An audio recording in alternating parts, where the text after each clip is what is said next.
Good morning दोस्तों, आप कैसे हैं। उम्मीद करता हूं कि आप सब अच्छे होंगे और अपनी परीक्षा की तैयारी जो है बहुत अच्छे ढंग से करते होंगे। हर दिन की भांति आज भी मैं आपको प्रकाश चैप्टर से एक बहुत बड़ा जो है क्वेश्चन का प्रश्नमाला लेकर आया हूं, जो आपकी परीक्षा में बहुत ही महत्वपूर्ण साबित होंगे। देखिए दोस्तों, इसमें से कुछ प्रकाश में से तो ऐसे तो हम लोग ऑब्जेक्टिव पढ़ते भी हैं, कुछ क्या होता है कि मुख्य परिभाषिक शब्द होते हैं जिसको जानना बहुत जरूरी है। ये कभी कभी क्या होता है कि फिल इन द ब्लैंक्स या में पूछ देता है, भर खाली स्थान को भरने में पूछ देता है। जैसे मान लेते हैं कि आपको दे देगा प्रकाश में पढ़ते हैं हम लोग, तो प्रकाश में किरण क्या है, तो किरण के बारे में हम लोग जानते नहीं हो रहेंगे तो दिक्कत हो जाएगा। आइए किरण के बारे में जानते हैं। किरण क्या है। किरण किरण ये किरण जो है, इसको रे अंग्रेजी में कहा जाता है। रे अंग्रेजी में रे कहा जाता है किरण। यानी देखिए, हम लोग जिस रास्ते पर चलते हैं उसको सड़क नाम दिया गया है। उसी तरह प्रकाश का भी एक रास्ता होता है, और वह जो जिस रास्ते से पहुंचता है उसको कहा जाता है किरण। यानी प्रकाश के चलने के पथ को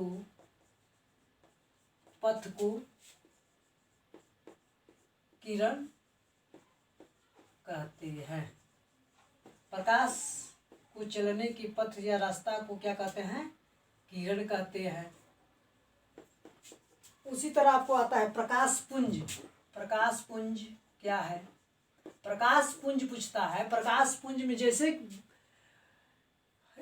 समूह है, समूह होता है, आदमी का समूह होता है, आपको तरह तरह के मतलब जानवर का समूह होता है, आदमी का समूह होता है, जीवों का समूह होता है। उसी तरह प्रकाश का भी एक समूह बनता है। तो प्रकाश के समूह को क्या कहा जाता है, प्रकाश पुंज कहा जाता है। तो प्रकाश के समूह को किरणों के समूह या प्रकाश के समूह भी कह सकते हैं। प्रकाश के समूह को या आप आसानी से लिख सकते हैं किरणों के जो है प्रकाश किरणों के समूह को प्रकाश पुंज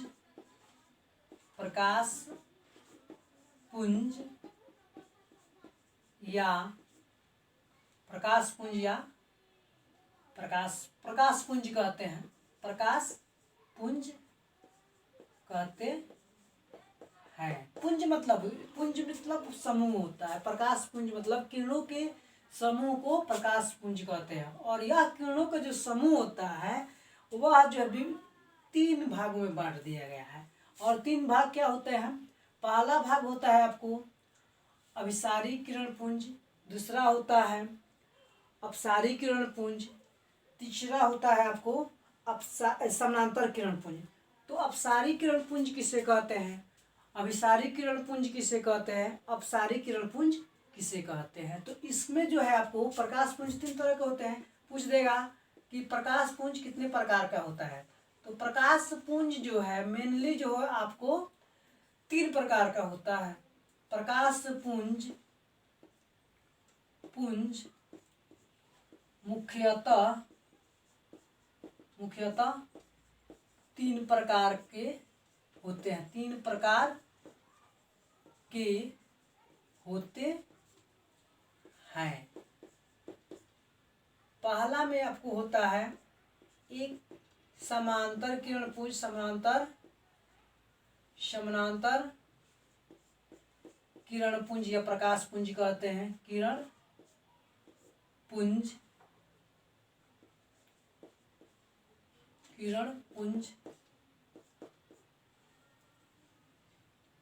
दूसरा में जो होता है आपको अभिसारी किरण पुंज। अभिसारी किरण पुंज।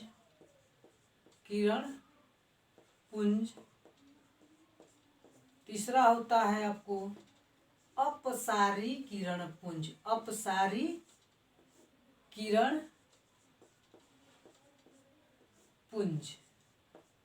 अपसारी किरण पुंज होता है। अब समानांतर किरण पुंज, अपसारी किरण पुंज और जो है अभिसारी किरण पुंज।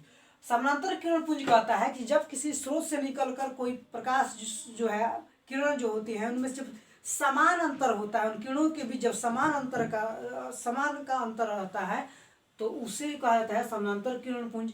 किसी प्रकाश स्रोत से आती हुई किरण क्या होती है, एक बिंदु पर मिल जाती है, एकत्रित हो जाती है, इकट्ठी हो जाती है, तो किरणों के ऐसे समूह को कहा जाता है अभिसारी किरण पुंज कहा जाता है। अपसारी किरण पुंज होता है जब प्रकाश स्रोत से निकलकर आती हुई किरण विभिन्न दिशा में क्या होती है, फैल जाती है, यानी इधर भी उधर भी वह विभिन्न दिशाओं में फैल जाती है, अपसरित हो जाती है, तो उसको कहा जाता है अपसारी किरण पुंज कहा जाता है।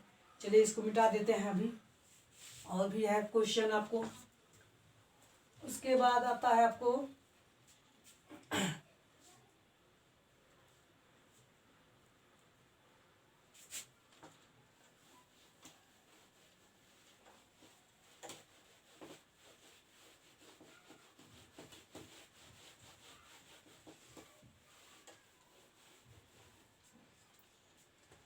उस दिन बताए थे, पिछले वीडियो में बता चुके हैं कि प्रकाश पिंड, दीप्त पिंड और अदीप्त पिंड में जो है पदार्थ को बांटा गया था, पदार्थ को।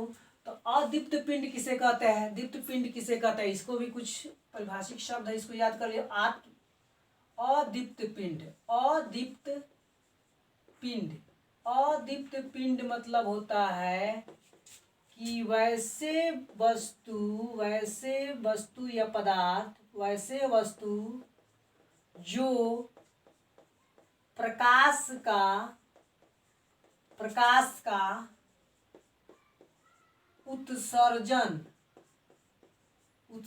उत्सर्जन नहीं करते हैं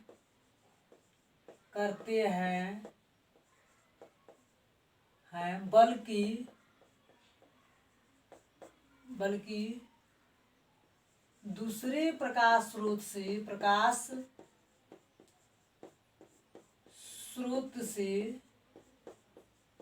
प्रकाश स्रोत से दिखाई देते हैं उसे अदीप्त पिंड कहते हैं। अदीप्त पिंड कहते हैं। वैसे वस्तु जो प्रकाश का उत्सर्जन नहीं करते हैं बल्कि दूसरे प्रकाश स्रोत से दिखाई देते हैं उसे अदीप्त पिंड कहते हैं। जैसे हो जाएगा, जैसे मैं आपको ईंट, पत्थर, ये सभी जो है प्रकाश उत्सर्जन नहीं करते। चंद्रमा भी क्या करता है कि वह भी प्रकाश उत्सर्जन नहीं करता है, वह भी अदीप्त पिंड है। चंद्रमा चमकता है, लेकिन वह चमकता है पर सूरज के प्रकाश के कारण जो है, रोशनी के कारण जो है चंद्रमा चमकता है। और दूसरा हो जाता है अदीप्त के बाद होता है आत्मदीप्त पिंड। आत्मदीप्त पिंड या इसको दीप्त पिंड भी कहते हैं। आत्मदीप्त पिंड ये कहता है कि वैसे पदार्थ जो प्रकाश का उत्सर्जन करते हैं उन्हें आत्मदीप्त पिंड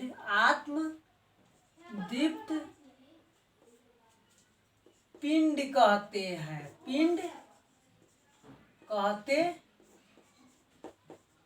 हैं। जैसे आपको दे देगा, जैसे सूरज होता है, जुगनू जो रात में उड़ते हैं, चमकते हैं, जुगनू हो जाएगा।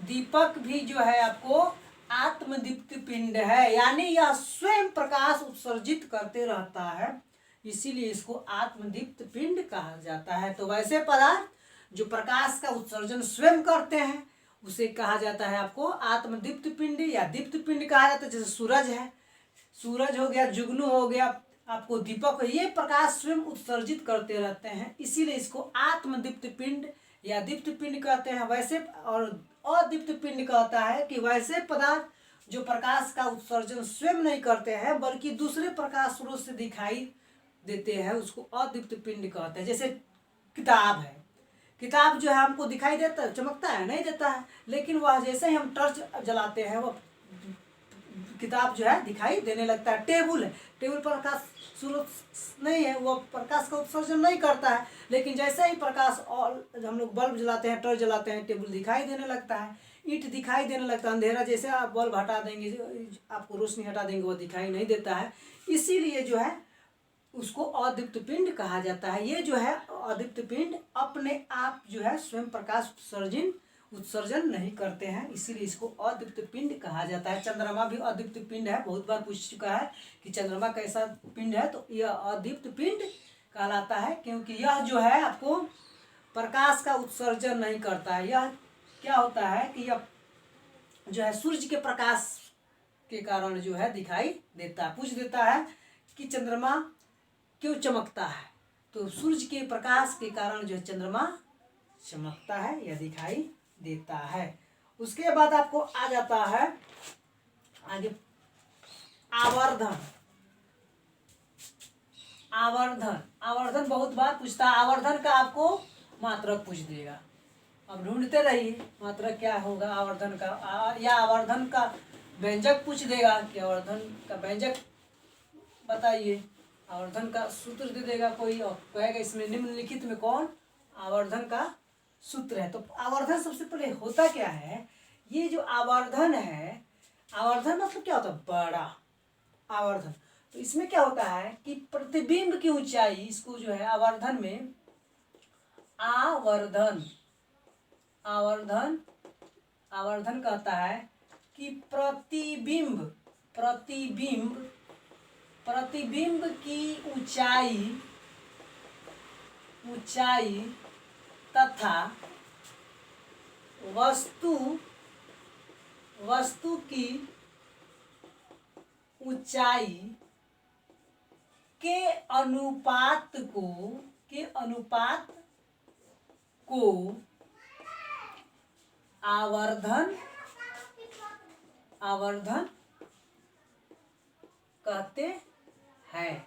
आवर्धन को किससे सूचित किया जाता है, तो आवर्धन को जो है इसे छोटा एम द्वारा सूचित करते हैं। आवर्धन को एम द्वारा सूचित करते हैं। अब मात्रक पूछ देगा कि इसका एसआई मात्रक बताइए, एसआई मात्रक आवर्धन का नहीं है, क्योंकि यह जो है दो समान राशियों का अनुपात है, इसीलिए आवर्धन का कोई मात्रक नहीं होता है, इसका कोई बीमा नहीं होता है। आवर्धन जो है एक बीमाहीन एक मात्रकहीन राशि है। तो यह जो है यह एक मात्रकहीन राशि है।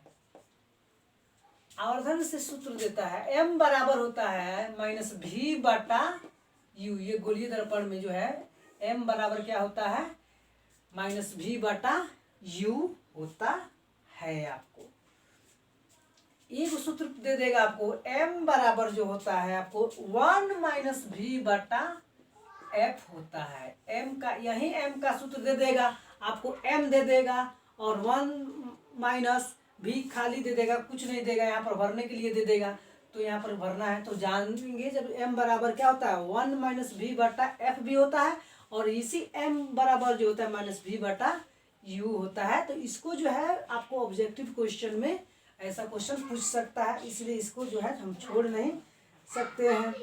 उसके बाद ये आवर्धन के पढ़ने के बाद हमको एक और क्वेश्चन पूछता है, जिसे आपतन कोण और परावर्तन कोण से संबंधित है, जो इसको बता देते हैं। आपतन कोण और परावर्तन कोण, आपतन कोण और परावर्तन कोण में संबंध क्या है, तो कहता है कि आपतन कोण तथा ये परावर्तन कोण जो होता है ना, ये परावर्तन कोण, आपतन कोण और परावर्तन कोण जो होता है, ये दोनों दोनों बराबर होते हैं, यानी जितना आपतन कोण उतना ही परावर्तन कोण होगा। दोनों क्या होते हैं? बराबर होते हैं या समान होते हैं, बराबर होते हैं। अब देखिएगा, अर्थात कहने का मतलब हुआ, अर्थात कोण आई बराबर कोण आर दीजिएगा।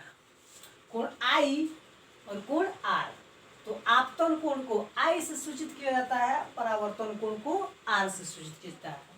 एंगल ऑफ इंसिडेंस और एंगल ऑफ रिफ्लेक्शन, यानी आपतन कोण और परावर्तन कोण। आर से रिफ्लेक्शन, इस आई से इंसिडेंस, तो आई से सूचित किया जाता है इंसिडेंस, यानी आपतन कोण बराबर परावर्तन कोण। आपतन कोण और परावर्तन कोण क्या होते हैं? दोनों बराबर होते हैं, अर्थात कोण आई बराबर कोण आर होता है। एक दर्पण सूत्र होता है जिसको हम लोग कहते हैं 1/v प्लस 1/u बराबर 1/f होता है। यह भरने के लिए दे सकता है, यानी 1/v प्लस 1/u बराबर क्या होगा? 1/f होता है। उसी तरह समतल दर्पण में पूछ देगा, समतल दर्पण से क्वेश्चन पूछ सकता है कि समतल दर्पण द्वारा प्रतिबिंब किस प्रकार का बनता है। तो समतल दर्पण द्वारा जो है काल्पनिक बनता है, सीधा और वस्तु के बराबर प्रतिबिंब बनता है। समतल दर्पण समतल दर्पण द्वारा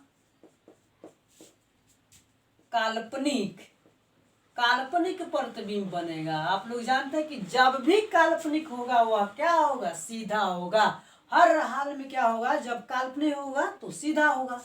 काल्पनिक सीधा तथा वस्तु के बराबर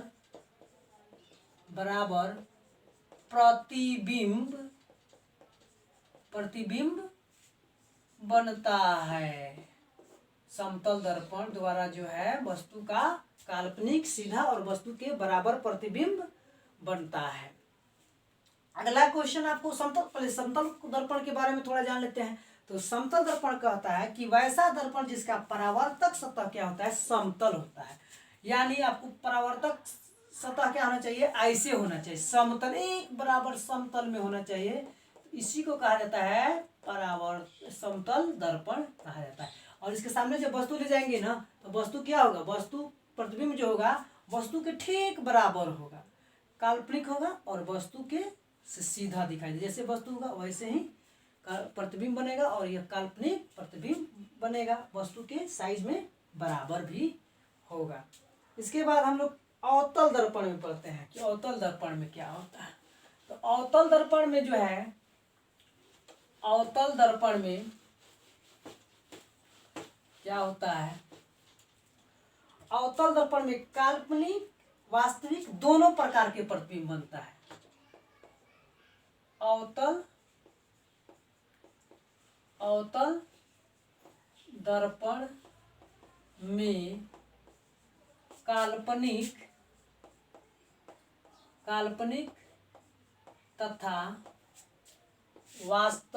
काल्पनिक तथा वास्तविक दोनों प्रकार के